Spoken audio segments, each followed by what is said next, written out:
관련됐다고 볼 수 있어요. 이거 정말 중요한 내용입니다. 이지아이. 네, 안녕하세요. 이지아이 언어재활사 이지쌤입니다. 일전에 제가 언어의 하위 영역을 소개해드리면서 하위 영역별 발달을 이야기한 적이 있었어요. 다양한 언어의 영역 중에서도 많은 분들이 화용 영역, 화용 언어에 대한 관심이 높으신 것 같아요. 그도 그럴 것이 치료를 하는 치료사 입장에서도 화용은 꽤나 어려운 영역이라고 볼 수 있거든요. 또 아이를 키우는 어머니 입장에서도 치료실을 다니거나 혹은 가정에서 아이의 언어 발달을 촉진시켜 주면서 화용 영역의 어려움을 많이 토로하시기 때문인 것 같아요. 네, 그래서 여러분, 오늘은 제가 이 화용 영역, 화용 언어를 높이기 위한 어마어마한 팁을 소개해 드리고자 합니다. 오늘 영상에서 나온 내용을 마음 깊이 숙지하시고요. 치료나 혹은 일상생활에서 아이에게 접목시킨다면 아이의 화용 영역에 긍정적인 도움이 될 거라 자신합니다. 자, 그럼 본격적으로 이야기를 나눠볼까요? 아직까지도 조금은 두루뭉술한 화용 영역. 앞으로도 제가 몇 차례는 더 다루지 싶어요. 이제 그럴 수밖에 없는 것이 이 화용 영역, 화용 언어라는 부분이 굉장히 중요하기도 하고 한 번의 설명만으로 조금 방대한 영역을 모두 다 다루기는 힘들거든요. 먼저 오늘은 제가 아이의 나이나 언어 발달 능력을 불문하고 이 화용 영역, 아이의 화용 언어를 높일 수 있는 강력한 팁을 안내해 드리고자 합니다. 그러기에 앞서서 우선 여러분들과 이 화용 영역의 틀을 조금 정확하게 꼬집어 볼 거예요. 그래야 가정이나 치료 상황에서 아이에게 무엇인가 부족하다 싶은 부분을 우리가 명확하게 바라볼 수 있거든요. 네, 그럼 오늘 저와 함께 이 화용을 정확하게 조금 짚고 넘어가 볼게요. 일정 영역에서 제가 화용 영역이라는 것은 언어를 사용하는 것과 깊은 관련이 있다라고 했었어요. 우리가 또는 아이가 많은 단어를 배우고 또 일련의 개념을 이해하고 또 나아가서 높은 수준의 문법 자체도 배웠다고 생각을 해보자고요. 그런데 이것을 제대로 그리고 또 제때에 적절하게 사용할 수 있는 것은 별개의 문제거든요. 조금 이해하기 쉽게 영어를 또 예로 들어볼게요. 자, 저와 여러분이 책을 통해서 다양한 영단어를 암기하고 그리고 또 영문법을 익혔어요. 그런데 막상 이제 네이티브를 만났을 때 순간순간 적절한 상황에 맞는 의사소통을 위해 영어를 사용하는 것은 조금 다른 문제라는 거죠. 만약 좀 긴장을 해서 문법 체계가 기억나지 않을 수도 있고요. 막상 배우기는 배웠는데 영어권의 그런 문화적인 지식이 내가 조금 이제 부족해서 이렇게 문장을 이제 표현을 했어요. 문장을 소통을 했는데 그 문장이 맞기는 맞는데 약간은 뭔가 현지인이 들었을 때 어색한 문장을 산출했다면 또 굳이 이제 대한민국 사람들 되게 많이 하는 부분이 굳이 땡큐 할 상황이 아닌데 이제 막 문장이 끝날 때마다 혹은 무슨 대화가 끝났을 때마다 무조건 문장 뒤에 땡큐를 붙인다든지 하는 그런 일들이 생기게 되는 거죠. 그러면 이제 우리는 이럴 때 이렇게 말하죠. 아, 열심히 배우면 뭐해. 제대로 쓰지 못하는데. 이거죠. 내가 아는 것과 내가 제때제때 사용하는 것은 조금 명백한 차이가 있는데요. 물론 방금 말씀드린 영어에 대한 예시는 내가 영어 사용이 조금 익숙치 않고 그리고 또 다양한 그런 문화적 배경들을 잘 몰라서 혹은 조금 긴장해서 등의 문제로 화용적인 결함이 발생했다고 생각할 수 있어요. 우리 아이들의 경우에는 발달이 조금 지연됐다든지 혹은 처리 자체에 언어적인 처리에 결함이 있다든지 그리고 어떤 특성한 장애를 가지고 있어서 그 장애의 특성상 특히 이제 자폐 스펙트럼 장애가 많이 그렇죠. 이러한 어쨌든 여러 가지 이유 때문에 치료사나 혹은 엄마에게 배운 말을 배웠단 말이에요. 어떤 단어라든지 문법 체계를 배우기는 배웠는데 이것이 적절한 상황에서 나오지 않는 경우가 굉장히 많아요. 예를 들어서 엄마가 집에서 아이랑 이제 단어 연습을 한다고, 선생님이 단어 연습을 하라고 한 거예요. 그래가지고 단어 연습을 한다고 카드를 보여주면서 땡땡아 이거는 사과야. 사과? 자, 엄마 따라해볼까? 사과 하면서 연습을 했어요. 엄마는 아이한테 사과를 가르쳤다고 생각을 해보자고요. 아이가 이걸 잘 따라하고요. 그리고 또 이제 스스로 말도 했어요. 사과라고 말도 했어요. 그럼 이제 엄마는 와, 우리 아이가 이제 사과를 익혔구나 라고 생각할 수 있겠죠. 그리고 적절한 상황에서 쓸 수 있을 것까지 기대를 하시는 거죠. 사과를, 왜냐하면 사과를 익혔으니까, 사과를 배워서 말할 수 있게 됐으니까 이것을 적절한 상황에서도 쓸 수 있을 것이다 라고 기대를 하시는 거예요. 그런데 아이가 분명 나하고 집에서 혹은 치료실에서 배웠는데 막상 아이를 데리고 마트를 갔어요. 마트를 가서 마트에 가 보니까 사과가 있는 거예요. 그래서 와, 사과다! 엄마가 이제 사과를 쳐다보면서 이렇게 아이를 쳐다보는데 아이가 사과다라는 말을 하지 않는 거죠. 이제 그럼 엄마는 속상해요. 몇 번이나 알려줬는데, 집에서 그렇게 연습을 했는데, 혹은 선생님이랑 연습을 많이 했는데 아직 사과를 정확하게 이해하지 못했나? 근데 또 물어보면, 엄마가 물어보면 사과를 이야기는 또 해요. 이런 상황은 아이가 단어를 이해했고 못했고의 문제가 아니라 아이가 단어를 적절하게 사용하고 못하고의 문제인 거죠. 즉, 어휘나 의미 결함이 아닌 활용적인 결함이라고 볼 수 있게 되는 것입니다. 영상을 보시는 치료사분들이 계시다면 치료실 상황에서는 어떤가요? 제일 대표적으로 이제 아이에게 선생님이 앉아 라고 이야기를 할 때 많이 발생하죠. 선생님이 생각했을 때 아이가 앉아 라는 말의 뜻을 아는 것 같아요. 그런데 치료사가 아이에게 앉아 하면 어떨 때는 잘 앉는데 또 어떨 때는 안 앉아요. 또 어떨 때가 있을까요? 선생님한테 주세요 라고 선생님이 말을 했는데 아이가 이 말 뜻을 아는 것 같아요. 근데 어떨 때는 선생님한테 주세요 하면은 아이가 장난감을 잘 돌려주는데 또 어떨 때는 아무리 선생님한테 주세요 라고 해도 장난감을 돌려주지 않고 못 들은 척 해버려요. 아이들이 왜 이럴까요? 이러한 상황을 아이가 이 말의 뜻을 이해했다 혹은 이해하지 못했다의 차원으로 받아들이시면 안 되는 거죠. 그럼 아까 같은 상황이 발생했을 때 아이가 왜 그랬을까요? 아이가 왜 그럴까요? 라고 물어보면 지금은 안 안고 싶으니까 그랬겠죠. 그리고 또 지금은 저 장난감이 너무 재밌어서 더 하고 싶으니까 더 갖고 놀고 싶으니까 안 주는 거겠죠 라고 아마 대답을 하실 겁니다. 이러한 예시들을 우리가 활용 영역, 활용 언어적인 차원으로 한번 생각해 보자고요. 활용은 언어를 적절하게 잘 사용하는 겁니다.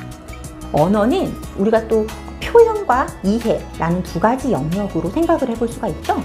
그렇다는 것은 활용 언어라는 것은 자신의 욕구를 잘 충족시키기 위해서 적절하게 언어를 사용하고 표현해내고요.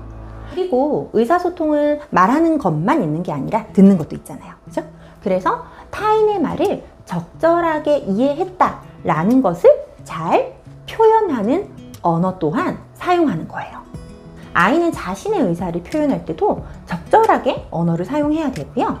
또 타인의 말을 잘 이해했을 때 혹은 잘 이해하지 못했을 때더라도 어쨌든 이해를 했을 때도 이를 잘 받아들이거나 잘 받아들이지 못했다라고 적절하게 반응을 사용해서 보여야 이 활용 언어가 잘 발달한 것이다 라는 말이죠. 이게 바로 활용 언어의 활용의 근원적인 정의라고 볼 수 있습니다.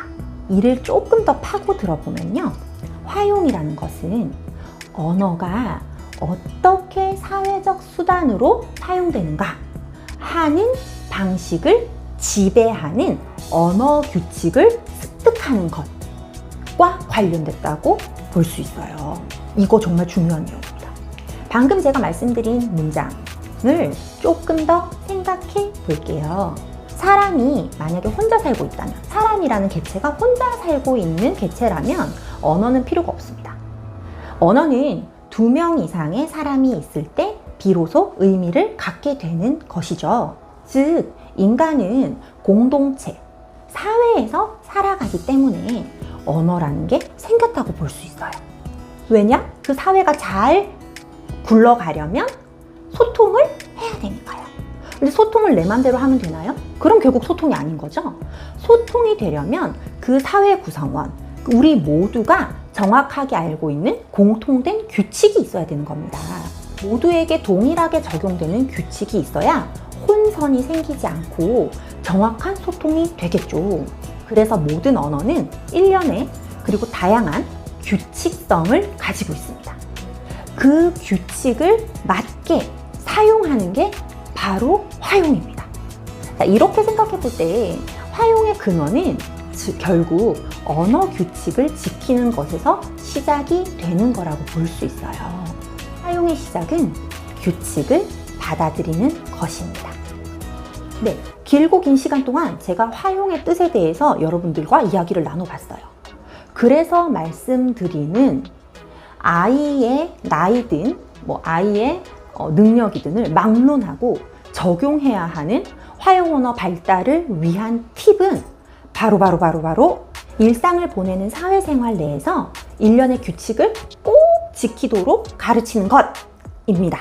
뭔가 어마어마한 팁이 나올 줄 알았는데 너무 당연한 얘기를 한 것 아니냐고요? 그런데 사실 이 언어 발달이 미성숙하거나 장애가 있어서 언어 의사소통에 어려움을 겪는 아이들은 이게 참 어렵습니다. 규칙 지키기가 말이에요. 아이를 키워본 분들은 아시겠지만 사실 이제 정상적으로 잘 발달하는 일반적인 아이들도 생활 속에 있는 모든 규칙을 잘 지키기는 매우 어려워요. 그래서 가끔씩 아이들이 엄마에게 떼를 쓰면서 울거나 이렇게 하면서 엄마와 일련의 이렇게 사투를 벌이곤 하죠. 화용 언어가 잘 발달하기 위해서는 단순히 언어적인 능력 하나만 요구되는 것은 아닙니다.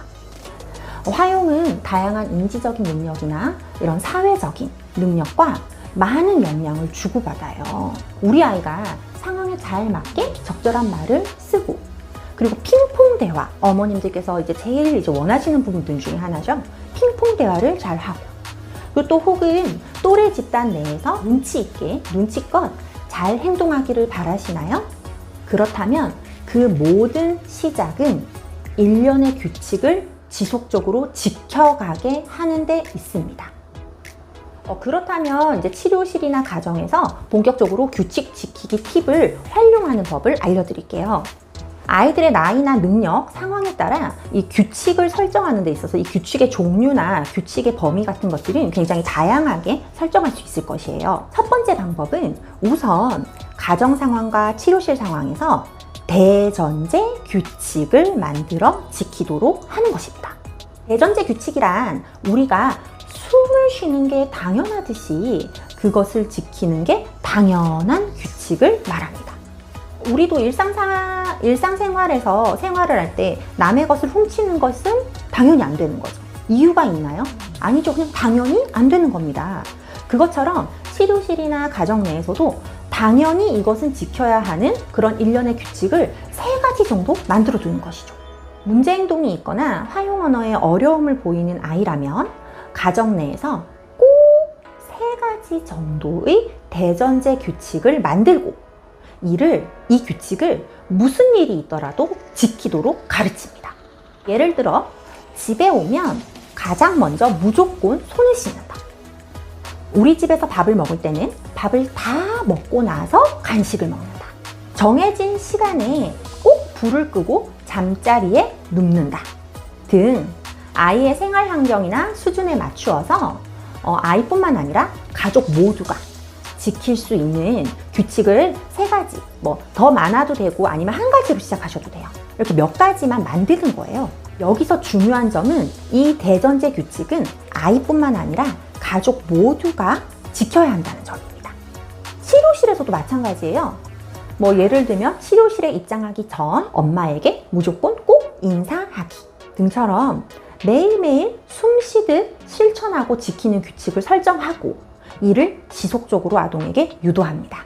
이런 대전제 규칙을 아이한테 적용하셔서 아이가 지킬 수 있도록 그 규칙성을 아이에게 형성시켜 주셨다면, 이제 두 번째로 언어와 관련된 조금씩 대전제 규칙보다는 작은 규칙들을 설정해서 만들어 나가기 시작해요.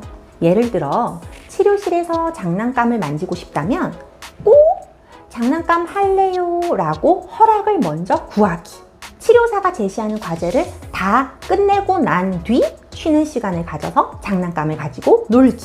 치료사가 어떠한 상황에서든 아이를 호명했을 때 아이는 반드시 반응하기. 선생님과 특정 주제를 통한 대화 나누기를 시작했을 때 선생님의 질문을 잘 듣고 이에 맞는 대답을 꼭 하기 등 하나씩 언어 상황에서 지켜야 하는 일련의 수준에 맞는 규칙들을 설정하고, 이를 아동과 치료사가 또 아동과 엄마가 지켜나가고 적용해 나가기 시작하는 것이죠. 이렇게 아이가 일상생활에서 지키는 언어적 규칙에 대해서 익숙해질수록 아이는 언어를 규칙대로 사용해야 한다는 것을 받아들이게 됩니다. 사회적 규칙을 잘 이해하고 받아들일수록 언어를 적절한 상황에 맞게 사용해야 한다는 점도 결국 받아들일 수 있게 되는 것이에요. 그렇게 되면 내가 배웠던 언어를 적절한 상황에서 산출하기도 하고, 그리고 내가 상대방의 얘기를 듣고 그거에 맞는 적절한 반응을 보이는 것도 아이가 이해하고 받아들여서 자기가 배운 것들을 쏟아낼 수 있겠죠. 그렇게 되면 아이의 화용 언어 능력은 보다 쑥쑥쑥 발전하게 될 겁니다. 전반적인 화용 언어의 능력이 단기간에 혹은 치료실 상황만으로 모두 다 습득되기에는 어려운 이유가, 이처럼 화용은 그냥 이렇게 특정한 상황이나 특정한 환경에서만이 아니라 전반적인 사회생활에서 다양한 규칙을 습득하고 다양한 상황에 맞게 언어를 표현하고 이해하는 능력이기 때문입니다. 그래서 선생님이랑만 연습을 했다고 그게 특정 상황에 바로바로 나올 수는 없는 것이에요. 따라서 화용 언어 증진을 원하신다면 치료실뿐만 아니라 가정과 그 외 다양한 아이의 일상에서 증진을 돕는 그런 근원적인 습관들이 생활화되어야 해요. 오늘 저 이지쌤의 팁대로 아이에게 일련의 규칙을 차근차근 적용시켜서 규칙을 잘 지키는 아이로 키우신다면 아이가 조금 더 성장했을 때 훨씬 더 사회적이고 활용적인 아이의 의사소통을 보게 되실 수 있을 거라 자신합니다. 사실 저도 이제 집에서 아이를 키우는 엄마의 입장으로서 일련의 몇 가지 규칙을 매번 적용시키는 것이 어렵다는 것은 알아요. 조금 이제 상황적으로 이제 그 규칙이 적용되기 힘든 상황도 있을 수가 있을 것이고, 아이의 컨디션이라든지 뭐 아이가 그리고 또 갑작스럽게 엄마나 치료사가 규칙을 제시하면 문제 행동이나 거부를 보이는 경우도 많을 겁니다. 그렇기 때문에 제 영상을 통해서 오늘 규칙에 대한 이야기를 들었다고 해서 하루아침에 갑자기 일련의 규칙을 너무 많이 생성시키기보다는 한 가지라도 규칙을 지정했을 때 그 규칙을 일관되게 그리고 변함없이 지속적으로 쭉 지켜나가도록 유도하고 연습하는 것이 훨씬 더 도움이 됩니다. 그렇게 아이가 처음에는 거부가 있었을지라도 한 가지 규칙을 점차적으로 잘 지켜나가기 시작했을 때 천천히 하나씩 규칙의 수를 늘려가는 것이죠. 오늘은 화용 언어를 증진시키기 위한 기본적인 팁 하나를 제가 소개드렸어요. 다음 만나게 될 영상에서는 화용 언어의 여러 측면들과 함께 그 측면들을 돕는 조금 더 실질적인 방법들도 제가 더불어 소개를 시켜드리고 싶어요. 오늘 영상에서 도움을 얻으셨기를 바라고요. 그럼 저 이지쌤은 다음번에 또 유익한 영상으로 여러분들 찾아뵙도록 하겠습니다. 감사합니다.